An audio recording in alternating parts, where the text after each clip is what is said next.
Thank you so much for joining us for our very first virtual tour live from our galleries on the theme of empathy. This is our first time trying this tour format, so thanks for bearing with us and for coming along for this experimental ride.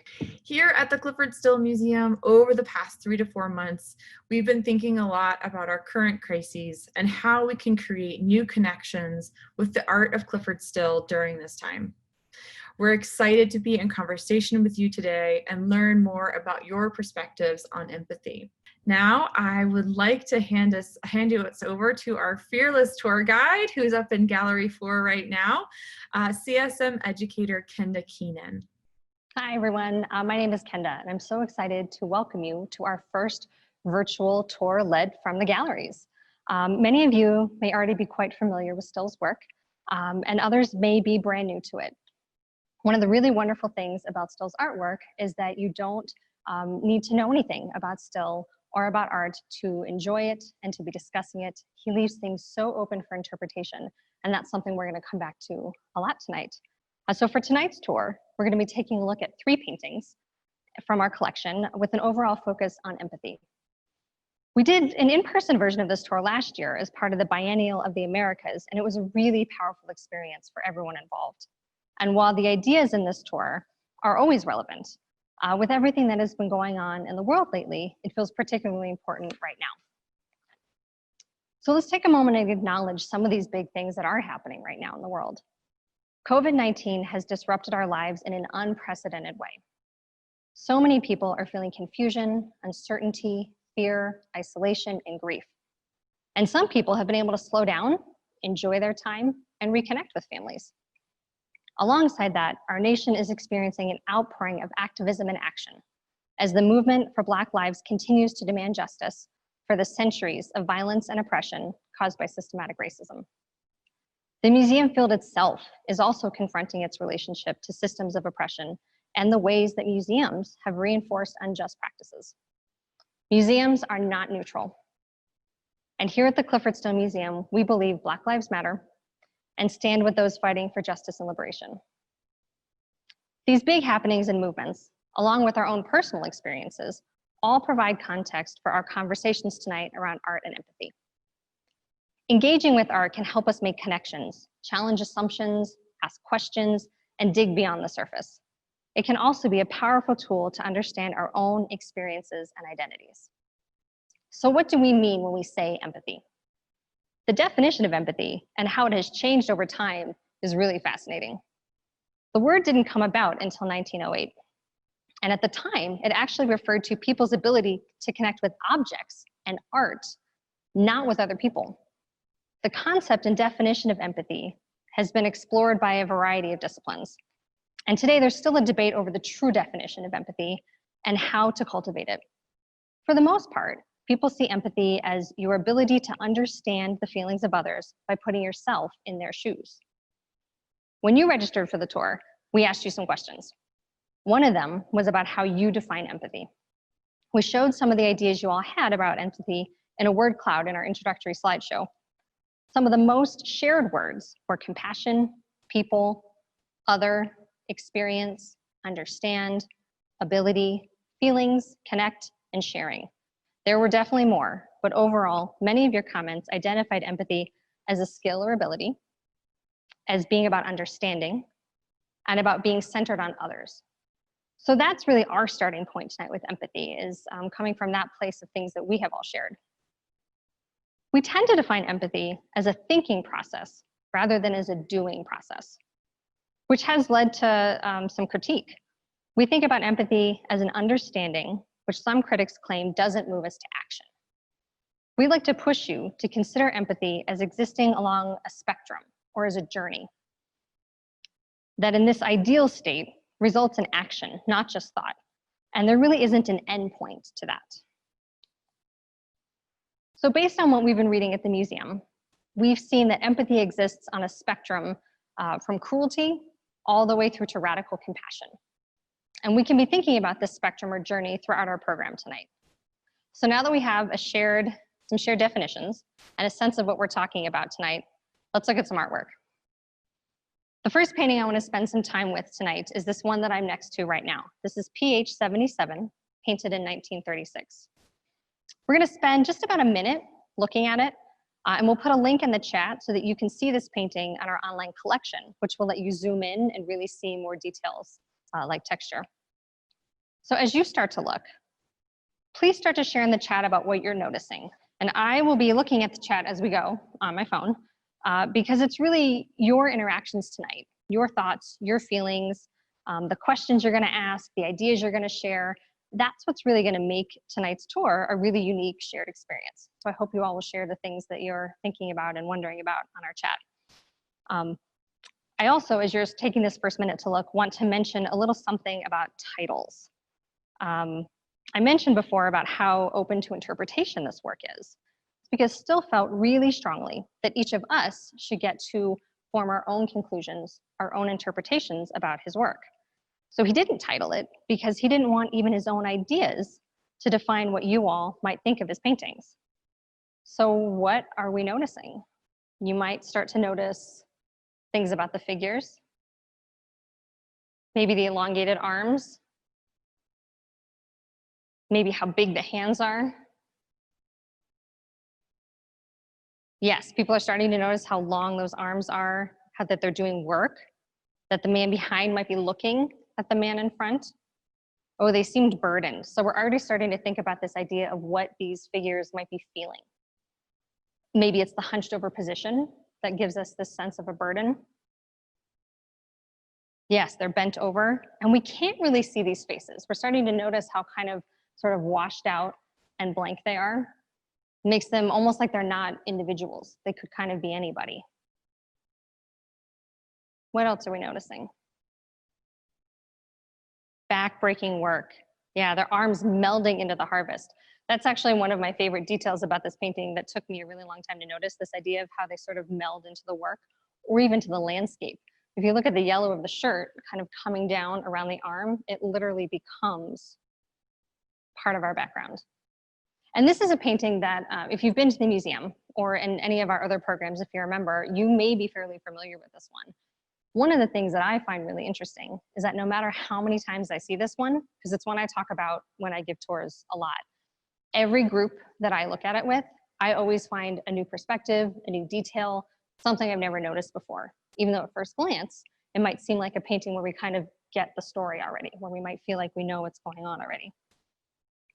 Yeah, we're starting to notice the sky and the light, which sort of begs the question to me, what time of day do we think this is?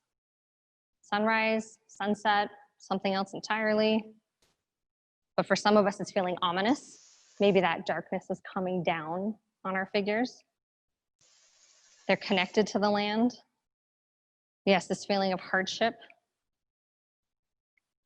Starting to notice maybe something about their skin color, whether that's reflective of time in the sun or ethnicity. That's a little hard to tell. Yeah, so we're starting to notice all kinds of things about this work, and we could keep going and talking for much, much longer. And we're noticing things not just about the painting itself, but about how these figures might be feeling. A lot of the comments came up around burden, hard work, exhaustion, that bent over pose that our figures have, and really thinking about what they might be experiencing. What do you think they might be feeling or thinking about? If they could talk to us, what would they say? And they might say something about how they're feeling, about their exhaustion, maybe where they came from. Maybe we would know a little bit more about their story. So there's a lot of different things that we might start to wonder about this painting.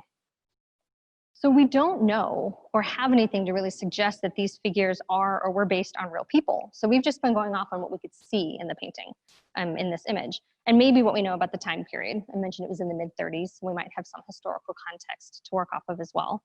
But this brings me back to the original definition of empathy, which is about connecting to objects. And this is where my mind honestly gets kind of blown by the layers that we're talking about here, because we're connecting with these characters on an emotional level. But they're not real people. We're really connecting with the painting as an object. And so I'll be curious to hear what you all think about that. And that's something that I'll kind of bring us back to as we get a little further into our evening. So just looking at these men from more of a surface level, we've made a lot of assumptions about them and their experiences. When looking at art, this is of course our first step, looking and thinking and making our own inferences. But these subjects can't tell us if we're right or not. But when we know that this isn't how it works with real people, often the assumptions we make about each other can be incorrect or even harmful. So connecting with another person is far more than just looking at them and assuming that you understand their experience or where they've come from. So as we make our move to our next gallery and our next stop, you've got a choice. We'll be moving fairly slowly to keep our camera steady. And so if you'd like to just watch with us and enjoy the space as we walk, you're more than welcome to. The other option is an invitation to reflect on our tendencies to make assumptions about others and to begin to dig maybe just a little bit deeper. So if you'd like to explore this, I'd like you to take a minute or two and just look at the other people that are here with us on the call tonight. So if you are up for it, I would ask you all to make sure that your cameras are on, and then go ahead and put your view into gallery view so you can see more people. And as you're looking at everybody, think to yourself about any assumptions, connections, feelings, or ideas that you might be having about our fellow audience members tonight, and really try to reflect on that inner monologue and ask yourself where these ideas are coming from and how do you know?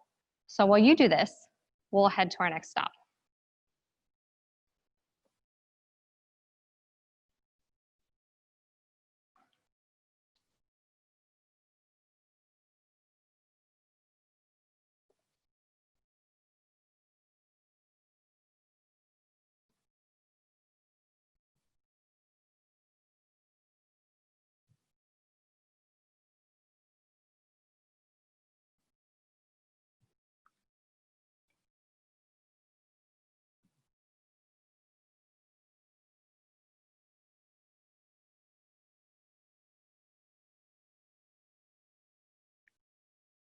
And I have lost our chat, so I'm just going to see if I can rejoin real quick. And as I do that, start taking a look at this painting next to me. And we'll come back to how that might have gone for you, thinking about other people and what they might be experiencing and what assumptions we might make. But as I fix my slight tech issue, start taking a look at this image here. And we're also going to share the link to this one in the chat so that you can zoom in on our online collection and check out some more details. So what are we noticing so far? And as you start sharing those things in the chat, what we start to see is how Still's work really started to transition in the late 1930s, really honing in on what he thought was the most important and also becoming more and more abstract. So Still once said, "I do not intend to oversimplify. In fact, I revel in the extra complex." And I want us to keep this quote in mind as we look at this next painting. Because it's really, we're going to start to see some things about like what we lose visually, and we'll start to play with that idea of what we might be gaining conceptually. So some of us thought it was nice to see human beings in their little Zoom windows and that maybe felt less alone. And some of us are starting to notice more things about the paintings. Are her hands made into fists? So we have these really big, blocky hands. And fist is one interpretation of that. And this is one of those things where we don't have an answer. So they could be. A lot of us feel like this is one we could look at a lot, noticing the shapes, noticing the patterns. We might wonder if this is a figure at all, or if it is, where is this person? Do we have a sense of place? Inside, outside? We're noticing these bright primary colors. Yeah, we've got this really bright blue.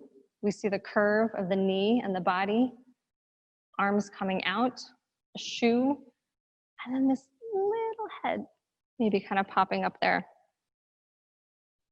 Are those eyes at the top of the painting? That's a great question. What do you all think? Do you think we've got eyes up there?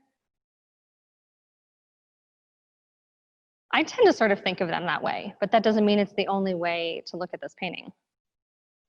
So as Still starts to move towards expressionism, this willful distortion of reality to communicate those inner feelings or ideas, we sort of lose the ability to see the outside world of these figures.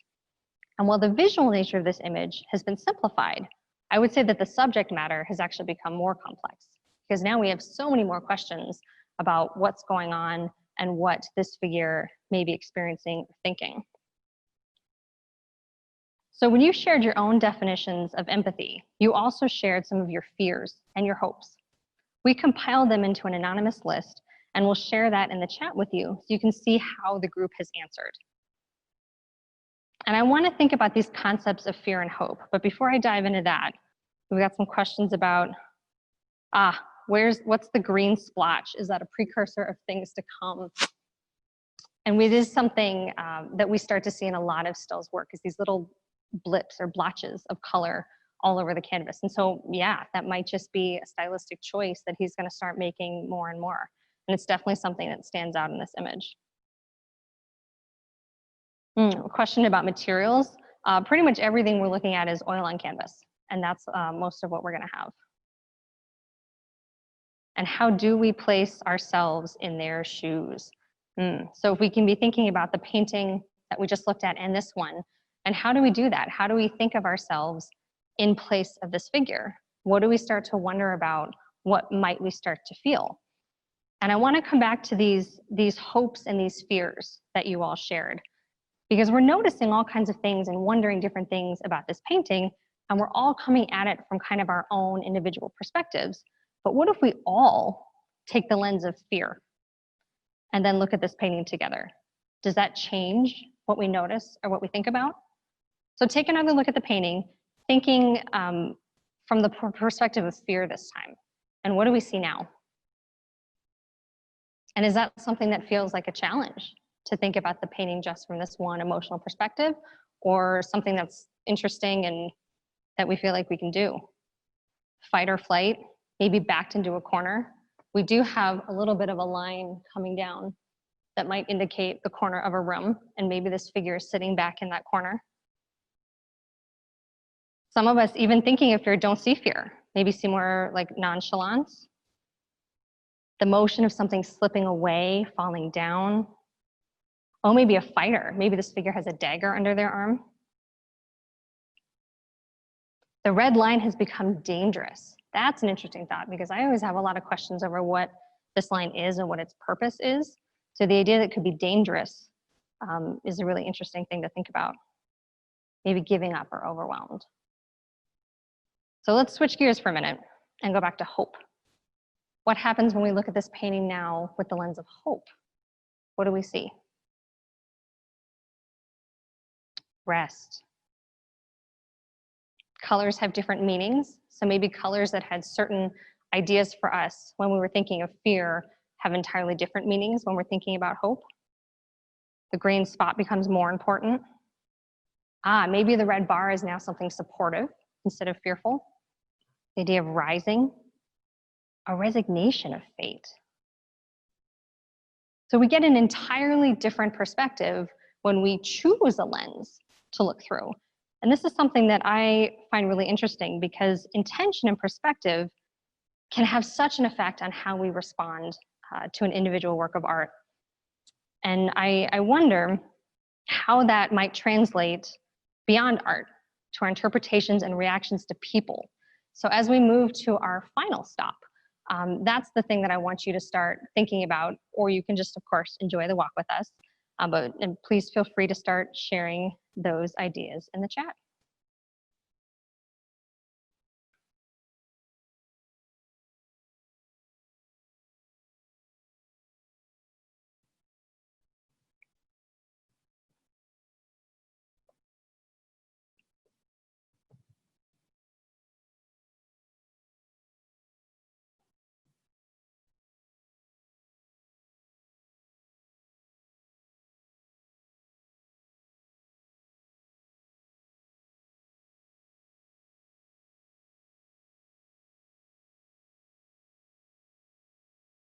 Okay, here we are at our last stop with PH 812, a large-scale, fully abstract work, the kind of paintings that Still was most known for.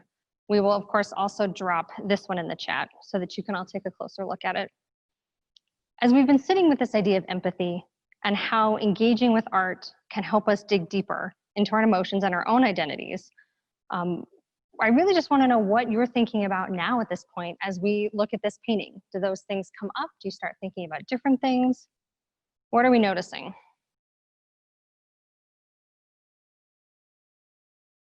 This is from the previous painting, but I think applies here too. The question of Still's childhood. What was that like? And what possible foundations does that have for his work? And it's funny because if you ask Still what influenced him, he would just say nothing. But I think many of us would agree that our own experiences, our own upbringing affect the things that we create in one way or another. And Still did grow up on his family's farm with a lot of hard work around him and made the really distinct choice to be an artist instead and to follow that creative path instead of being a farm worker.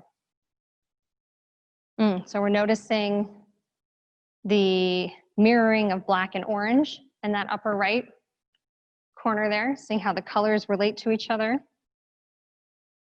The bright blue and the yellow on the outsides. The emphasis on the black on the left, the cool colors. So the colors seem to be the thing that has jumped out at us the most. Do any of us feel that these colors have certain meanings? Like, does blue mean one thing and black mean one thing for us? The darkness in our lives, always being surrounded by the brightness. So maybe the black is that darkness. Wondering about which part of the canvas was painted first. That's always something that I wonder about too. And sometimes when we're looking, we kind of try to guess. And I say we as like the education team, when we come up and look at paintings, we don't often have our conservators with us. And so we sort of make our own best guesses on how that might go. And I always feel like there are certain areas that will look like it's over. Like there are parts where the purple looks like it's coming over the black, but then other parts where it looks like the black is coming over the purple. So that idea of process and what parts are happening when is always something that I'm really intrigued by too. And this interesting sense of space, of sort of what's in the foreground, what's in the background, and we might be seeing some connections to that previous painting to what we're seeing now.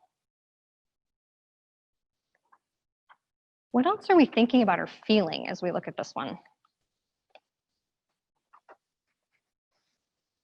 Yes, and one of us is bringing that up. We must look at this art and how it makes us feel. I know for me, this painting kind of brings me back to that Still quote, where he said, "I do not intend to oversimplify, that I revel in the extra complex," because here now we have a much more simplified visual. But does that mean that we have a more simplified meaning, or has it become more complex? And I always like to think about that play with Still's abstract work, because what Still's really doing in paintings like this is exploring big, abstract human condition ideas. Things like life and death, change, growth, emotions, things that we all experience, no matter how or where we grow up, how much money we have, what language we speak, things that just make us human. And when we explore art like this with other people and share our interpretations with each other, we can have deep moments of connection. It can be a really vulnerable experience. People are wondering about the colors and why they're sort of placed the way they are. Some of us are starting to share feelings, awe and amazement, and questions. What distracts us from darkness? These few vital bursts of color are enough. This painting also, and this conversation also make me think about one of my favorite Clyfford Still stories. We talked about Still not wanting to title his work and wanting to leave it really open for us to interpret, but that didn't mean people didn't ask him what it was about. And so there was this story that I heard where a critic had asked him once, "Mr. Still, what is this painting about? What are these shapes and colors?" And he flipped it back the way I have today and said, "Well, what do you think it means?" And the guy had some big story. I don't know exactly what it was, a landscape, a big emotion, something. Still listened to the whole spiel and then looks at the guy and just says, "Well, that tells me a lot about you." And that's all he said, and he walked away. And I love that story because yes, there's a little bit of snarkiness to the, I'm not gonna give you my own explanation, but I think it also really speaks to that deep desire for all of us to get to have our own moment, our own meaning with these paintings, which I think is what makes them so powerful. Yeah, I love the idea that simple doesn't mean simplistic. Those can be two different things for sure. So what else are we noticing here? Or what do you all think? Does this idea of connecting to a painting, exploring this idea of empathy, does it get easier as the work gets more abstract? Or does that get harder? What do we think? Some of our earlier interpretations, maybe it teaches us to look for the lightness in life instead of being dragged down by the dark or the bad. The interpretations of darkness are always really interesting to me because we tend to think, and I say we as a general Western American society, that black is bad and dark. And so we tend to attribute it to those sort of more negative emotions and darkness. Still thought about black a little differently. He thought of it more as a warm, generative color. And so while that doesn't have to change what we think about the art, can give us another layer that we might find connection for ourselves. So some of us think it's easier when the work gets more abstract because it's more connected to emotion rather than identification. It definitely gives us more freedom of interpretation and individual emotions. The abstract questions are the ones that help us connect more, not the surface level. Yeah, so that helps us take a deeper dive into these paintings. Easier or harder based upon our intellectual thought or emotional brain, which can really vary by the day, can't it? We have certain days where we feel good really diving in and maybe having to do that harder thinking, and other days where that's not really what we want to do. The space between the colors seems so important. So someone else was noticing that too, hadn't thought about the space between the colors. What a great thing to think about. So what are you seeing that's making you focus on the space between the colors and that importance? We want to know what he was feeling as he painted. What are our guesses? What do we think Still was feeling when he painted this one? That's something I wonder about every painting that I look at. And that would be the one thing we don't have is a lot of details from Still about what he was really thinking and feeling about all of these images. One of our previous educators used to say, only half jokingly, we don't know what's going on, but we know something is going on. You know, there are these big ideas. He just doesn't want to tell us which ideas he was exploring. So if you were going to sort of, not exactly title this one, but maybe one thought that it brings to mind for you or one feeling that you're feeling, what would that one word be? Oh, this is an interesting thought. So during this strange time in history with COVID-19 and isolation, might we see more emotions in this than we normally would? Maybe, or maybe just different emotions.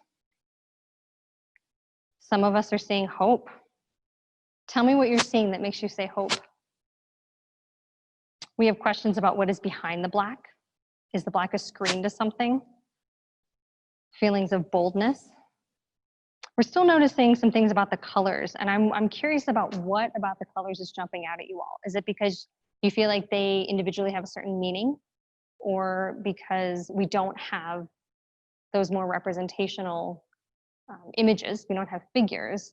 Are we sort of viewing the colors as figures or as main subject matter? Oh, the idea of community with this painting. I'd love to hear more about that. Someone loves the idea of community, or there's community of shape and color. What are we seeing that makes us think about community in this painting? The idea of growth, that the colors and lines are moving up and onward. And we do see this strong focus on verticality in much of Still's work, especially the large abstract works. Coming back to this question of the black and what might be behind it, this is another thing about abstract expressionism in general that I find really interesting, is this, the importance of scale, and that these works are so big that you could be in them or maybe go through them and find out what's on the other side. So I'd be curious to know what you think. Where would we end up if we went into this painting? The idea of a new horizon. Some of us are noticing lifelines. We do get these long, thin lines in Still's work often. And it's one of the few things that he actually talked about, this idea of that when things grow, they go upward, and that when we're alive, we are upright. And so that is something we're going to see a lot in Still's work as well. Back to this idea about community, that there are similarities to certain shapes, that the community is touching, not separate, but there is space here and there. So we do have these bits of space, and the tan here in between these colors is blank canvas. So it is literal space on the canvas between some of these colors. Black is known, solid, routine, comforting. The colors are moments of change. Why the broken orange upward lines? Yeah, that's a great question. Why do we think those lines might be broken? Or how would we feel differently if they were solid? Would that lead us to different interpretations of this piece? Oh, was Still right or left-handed? As far as I know, I think he was right-handed, but he did sometimes use his left hand, which makes me think about the physicality of painting these. So I know I'm not very tall, but these are such big works. And so you have this man getting up on a ladder with his palette knife often, sometimes a paintbrush, and think of the physicality of covering these canvases in this much paint and just getting up and down and what that would take to do. So bringing us back to empathy, we had a question of, should we have empathy with the artist in some way? So we've been talking a lot about connecting to what we're seeing, the subject matter, the colors, the feelings that we're having. What are we thinking about our artist right now? The idea that these big paintings are perhaps big emotions of what was going on, right? So whatever big ideas we might have, do we think we'd have those same interpretations if the painting was as big as my clipboard? Would we notice those same things? That's another thing I come back to a lot with scale. I wonder if we would interpret it differently if we saw it sideways. I love that question.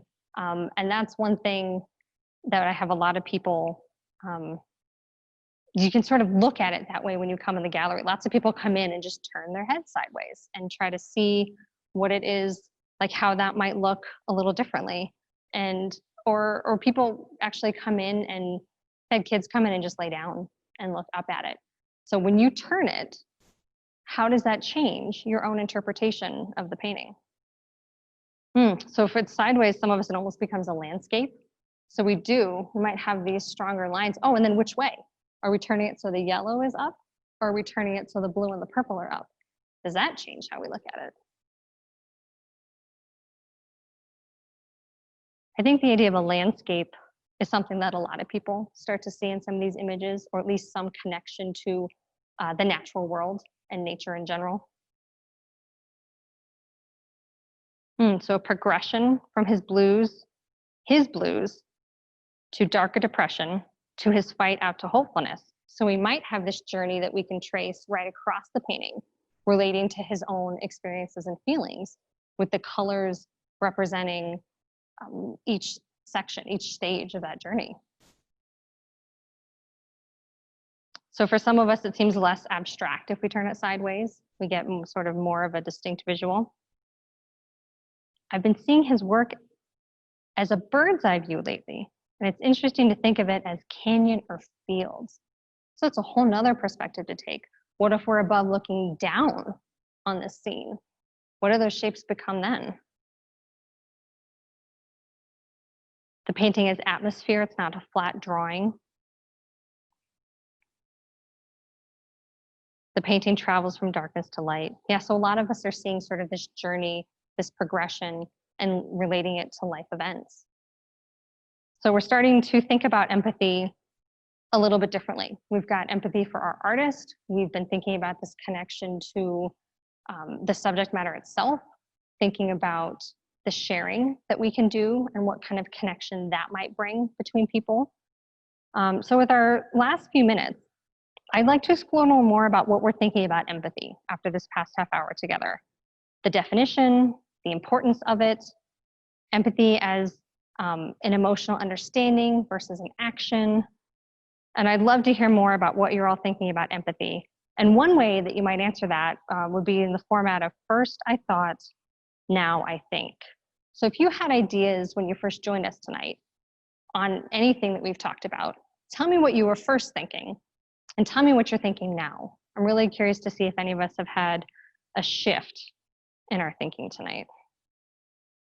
I know when I first started thinking about empathy and the work, I was definitely thinking more about the connection between people and the sharing that you can have when you start really diving into your own ideas about the art. And I'm thinking a lot more now about the history of the word itself and this idea of connecting to objects and how that's changed. And then some of the critiques of empathy, and that being empathetic is maybe not enough when we talk about this idea of empathy and what is it that we really want to get to with that emotion. And so I'm thinking in a whole different place now than when we first started.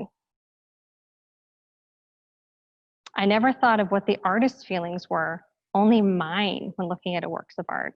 Yeah, so it's an interesting shift to start thinking about the human side of the artist. Oh, and the question of why did you choose these 3 paintings? That's a great question, because honestly, we could have chosen so many different paintings from the collection. So there's some practical aspects of what is in the galleries right now and what made sense. We wanted to show you the transition from works that are more representational to more abstract. And so wanting to find something sort of transitional that bridged that gap. These were 3 that kind of made sense there, but we could do this tour with a number of works and we'd have maybe some really different conversations about what we're seeing in those works as well. So we could, again, keep going with any number of these questions and looking at these paintings or looking at new ones. And I just want to say thank you. Thank you for joining us tonight and for sharing your ideas. I know it's a little strange to be talking about this idea of empathy and connection over the internet, where I can't actually see or hear any of you, but you can all see and hear me. So I appreciate you sharing your ideas in the chat and having this interaction with me tonight. And I wish we could have all spoken in person and I could have responded to all of your comments. Apologies for the ones that I missed. And thank you for sharing, being brave, taking this deep dive with me. And I hope you enjoyed tonight as much as I did. And I'm going to turn it back over to Nicole now. Thank you so much, Kenda, and thank you all for participating this evening and sharing your ideas with us.